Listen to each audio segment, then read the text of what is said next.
الحمد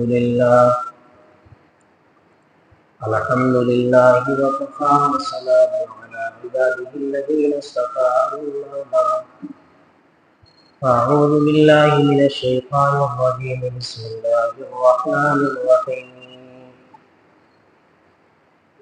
قد أفلح المؤمنون الذين هم في صلاتهم خاشعون والذين هم للزكاة فاعلون وقال في موضع آخر لا تنالوا البر حتى تنفقوا مما تحبون وقال النبي صلى الله عليه وسلم لا تزول قدم من عند ربه يوم القيامة حتى يسأل عن خمس عن عمره فيما أفنى وعن شبابه فيما أبلى وعن ماله من أين اكتسبه وماذا أنفقه وماذا عمل فيما علم أو كما قال النبي صلى الله عليه وسلم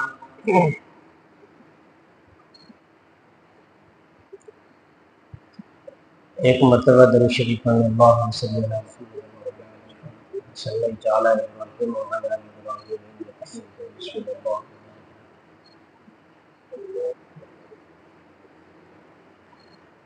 بزرگوں، دوستوں، ساتھیوں، اللہ تعالیٰ نے ہم سبوں کو اس دنیا کے اندر بھیجا ہے، اس لیے بھیجا ہے۔ اللہ نے ہمیں آپ کو اس دھرتی پر اس لیے بھیجا ہے تاکہ ہم آپ اللہ کے حکم یعنی قرآن کریم اور جناب محمد رسول اللہ صلی اللہ علیہ وسلم کے طریقے پر چل کر اپنی زندگی بسر کریں اور جنت میں فٹ ہو جائیں، جنت میں پہنچ جائیں۔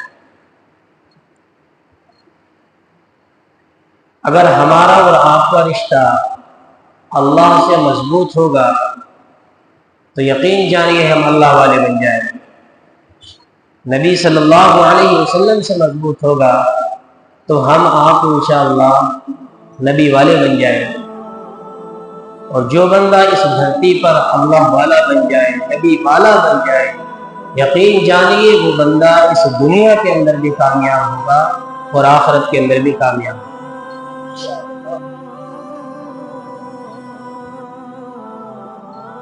لیکن دیکھنے میں آتا ہے کہ آج کل ہم آپ ایسا کام کرتے ہیں، اس طرح سے اپنی زندگی بسر کرتے ہیں، ہمیں ایسا لگتا ہے کہ ہم دنیا کے ہی لیے پیدا ہوئے ہیں۔ دوستو، یہ دنیا جانی ہے، جانے کے لیے آئی ہے، آخرت آنی ہے، آ کر رہے گی۔ ہمیں آپ کو ایک دن اس دنیا سے جانا ہے، تو جانے کے لیے اگر ہماری جھولی کے اندر نیک اعمال ہوں گے، اچھے اعمال ہوں گے، قبر کے اندر سوال جواب آسان ہوں گے، حشر و نشر کے اندر، قیامت کے اندر جو نبی کریم صلی اللہ علیہ وسلم نے فرمایا لا تزول قدم من عند ربی یوم القیامہ، قیامت کے دن ہمارے تمہارے قدم ہٹ نہیں سکتے۔ اللہ کے نبی صلی اللہ علیہ وسلم نے فرمایا قیامت کے دن آپ کے قدم ہٹ نہیں سکتے جب تک کہ آپ 5 سوالوں کے جواب نہ دیں۔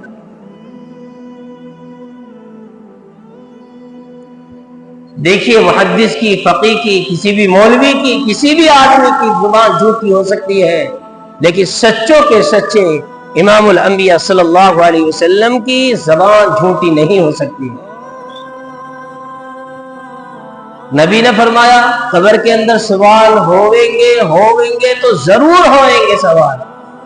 نبی نے فرمایا قیامت کے اندر آپ سے 5 سوال ہوئیں گے تو ضرور ہوں گے سوال۔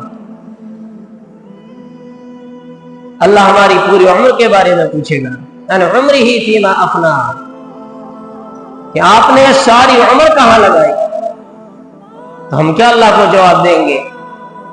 اگر ہماری زندگی صحیح طرح سے گزری ہوگی، ہماری زندگی نبی کے طریقے پر گزری ہوگی، قرآن کریم اچھی طرح سے پڑھ کر گزری ہوگی، قرآن پر عمل کیا ہوگا، نبی صلی اللہ علیہ وسلم کی بات پر عمل کیا ہوگا، تو ہم انشاءاللہ اپنی عمر کے بارے میں اچھی طرح سے سوال کا جواب دے دیں گے، ورنہ اللہ کی قبر کے اندر بھی پھنس جائیں گے، قیامت میں پھنس جائیں گے۔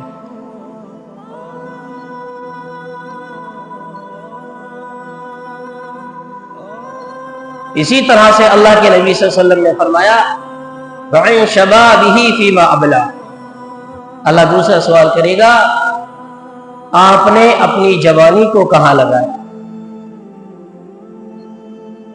زندگی کے اندر سب سے اہم آدمی کا جو سب سے اہم وقت ہوتا ہے، جو آدمی سب کچھ کر سکتا ہے، وہ جوانی ہے۔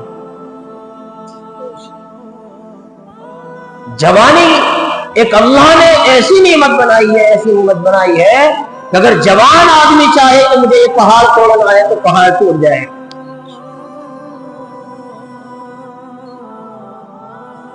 اور یقین جانیے جس قوم کا جوان سدھر جائے وہ قوم سنور جاتی ہے، اور جس قوم کا جوان بگڑ جائے وہ قوم بگڑ جاتی ہے۔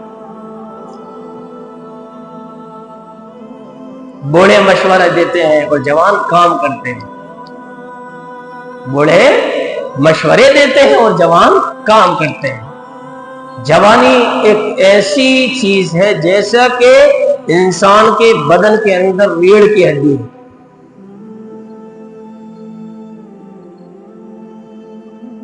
لیکن آج اللہ رحم کرے، آج ہمیں اپنی مسجدوں کو تھوڑا سا وقت دینے کے لیے تیار نہیں۔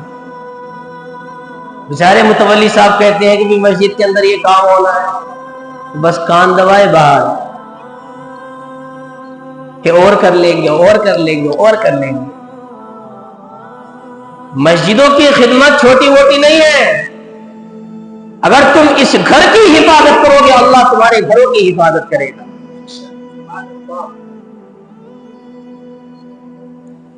اللہ کے نبی صلی اللہ علیہ وسلم نے فرمایا اگر کوئی بندہ، ابو داؤد شریف کی روایت ہے، اگر کوئی بندہ قذات کہتے ہیں لغوی معنی چیپڑ کے آتے ہیں جو ہماری آنکھوں کے اندر آتا ہے، اگر کوئی بندہ قذات یعنی چھوٹی سی گندگی کو مسجد سے اٹھا کر باہر پھینک دے، اللہ تعالیٰ اس بندے کو بے تحاشا اجر و ثواب سے نوازتا ہے۔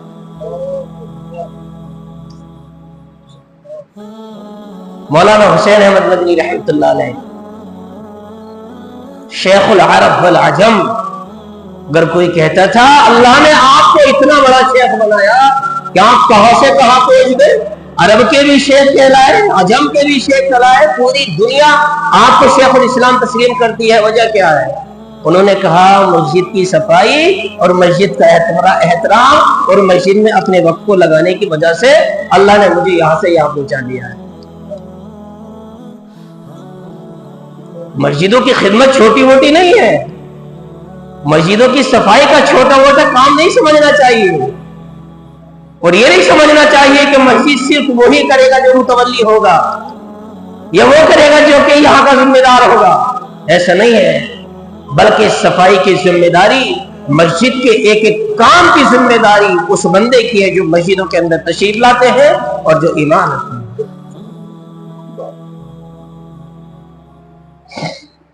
جنہیں اللہ نے ایمان کی دولت سے نوازا ہے، ان مساجد کی حفاظت کی ذمہ داری اللہ نے ان کے کاندھے پر رکھی ہے۔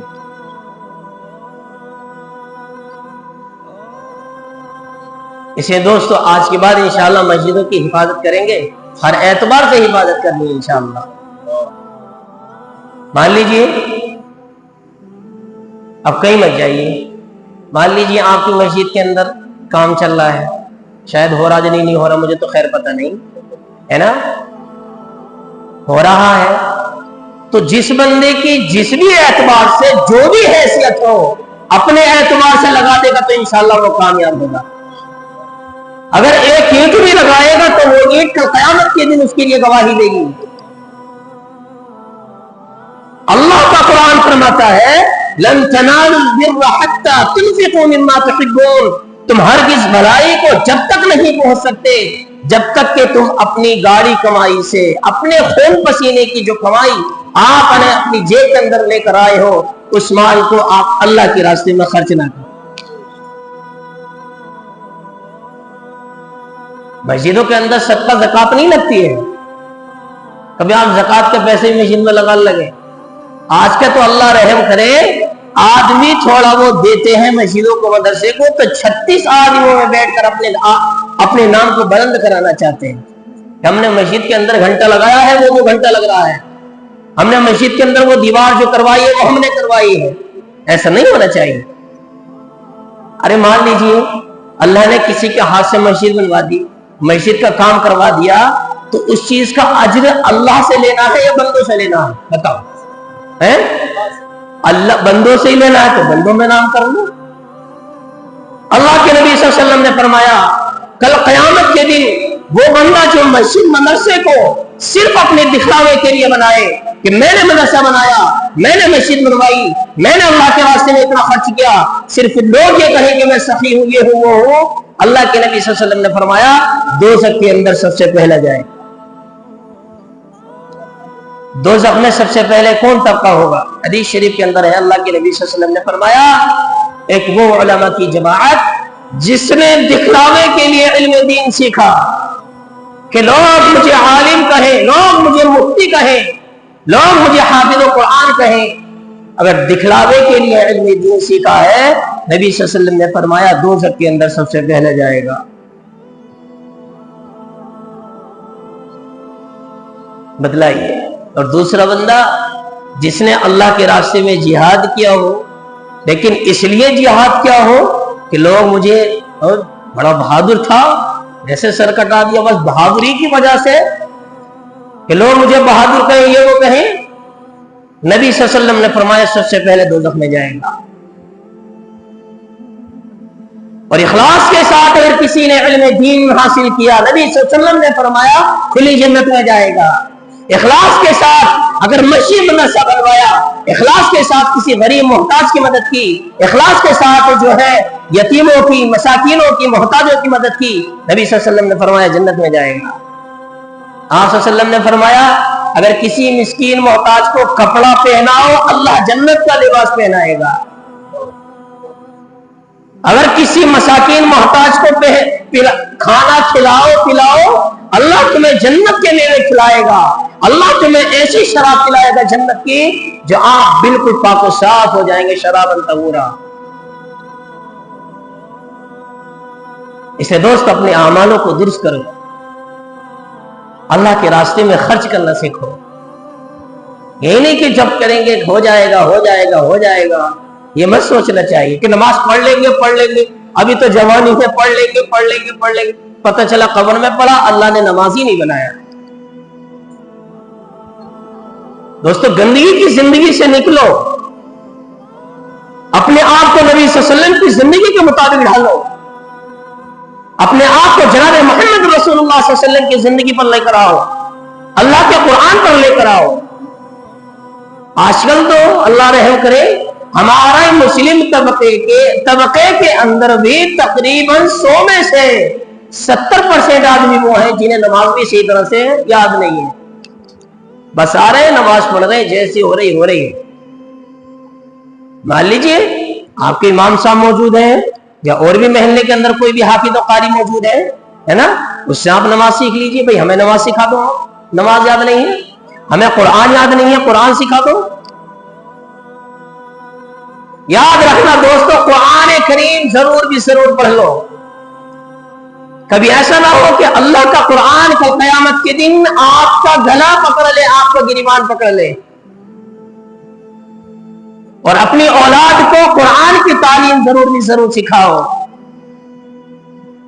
آپ کا بیٹا پروفیسر بنے، سرکاری ماسٹر بنے، بہت اچھا، بنانا چاہیے، دنیاوی تعلیم خوب سکھانی چاہیے، لیکن اپنی اولاد کو قرآن کریم کی تعلیم ضرور سکھانی چاہیے، تاکہ آپ دنیا سے چلے جاؤ اور دنیا سے جانے کے بعد بھی آپ کو برابر ثواب ملتا رہے۔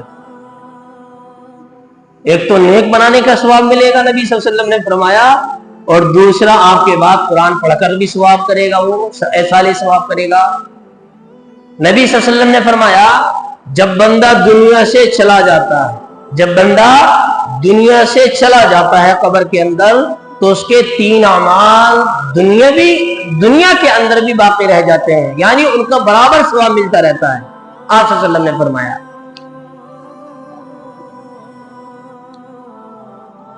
ایک تو اگر آپ نے اولاد کی صحیح طرح سے تربیت کر دی، اولاد کی صحیح طرح سے تربیت کر دی، آپ کی اولاد آپ کی تربیت کی وجہ سے نیک بن گئی، آپ صلی اللہ علیہ وسلم نے فرمایا آپ تو زمین کی آغوش میں جا کر سو جاؤ گے لیکن آپ کو وہاں پر اس چیز کا ثواب برابر ملتا رہے گا۔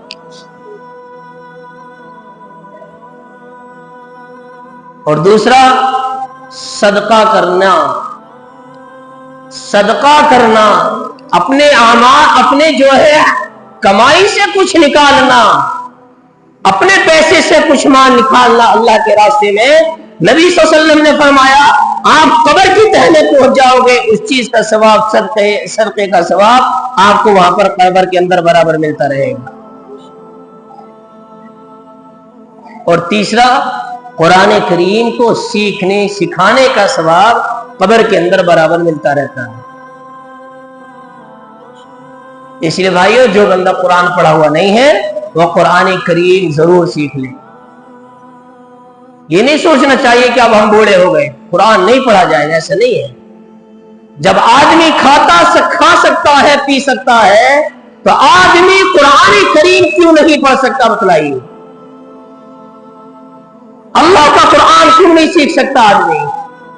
نبی صلی اللہ علیہ وسلم کی تعلیم کیوں نہیں سیکھ سکتا آدمی؟ آپ تو مسجدوں کے اندر ماشاءاللہ تبلیغی جماعت کا بھی کام ہے، ہر مساجدوں کے اندر ہے نا، وہ بھی بیچارے سیکھنے سکھانے کا کام کرتے ہیں، بھائی قرآن سیکھو، قرآن سیکھو۔ نبی صلی اللہ علیہ وسلم نے فرمایا آپ کا دنیا سے پردہ فرمانے کا وقت ہے۔ آپ صلی اللہ علیہ وسلم نے فرمایا ترکت فیکم امرین لن تضلوا ما تمسکتم بہما کتاب اللہ و سنتی۔ میں دنیا سے جا رہا ہوں، میں دنیا سے پردہ فرما رہا ہوں، لیکن میں اپنی امت تک 2 چیزیں چھوڑ رہا ہوں۔ میں اپنی امت تک 2 چیزیں چھوڑ رہا ہوں، ایک تو اللہ کا کلام۔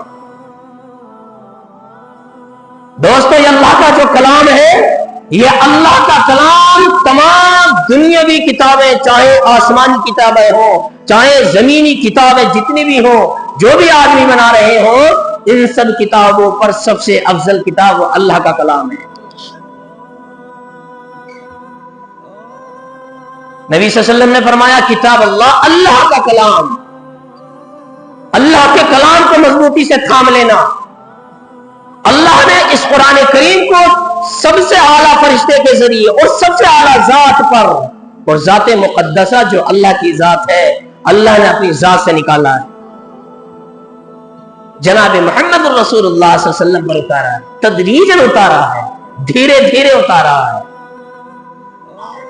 جیسی جہاں ضرورت تھی ویسے ہی قرآن کریم نازل ہوتا چلا گیا، اور آج الحمدللہ ہمارے تمہارے سامنے قرآن ویسے ہی موجود ہے۔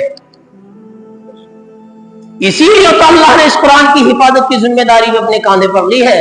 انا نحن نزلنا الذکر وانا له لحافظون۔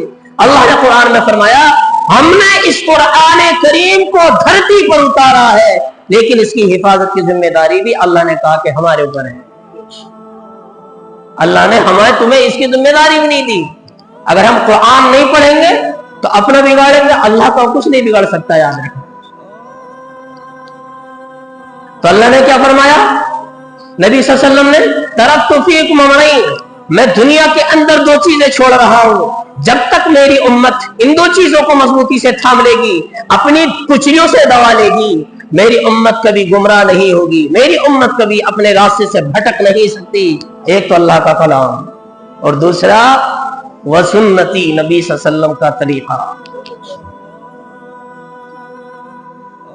آج کل ہم آپ دم بھرتے ہیں کہ ہم نبی کے عاشق ہیں، ہم آج کل دم بھرتے ہیں کہ ہم نبی والے ہیں، آج کل ہم دم بھرتے ہیں کہ ہم اللہ والے ہیں، لیکن ہمارے اندر سے مسلمانیت ختم ہے، ہمارے اندر مسلمانی نہیں ہے، کیونکہ غیروں کے چہرے پر داڑھی نہیں، ہمارے چہرے پر بھی داڑھی نہیں، غیر دوسری لباس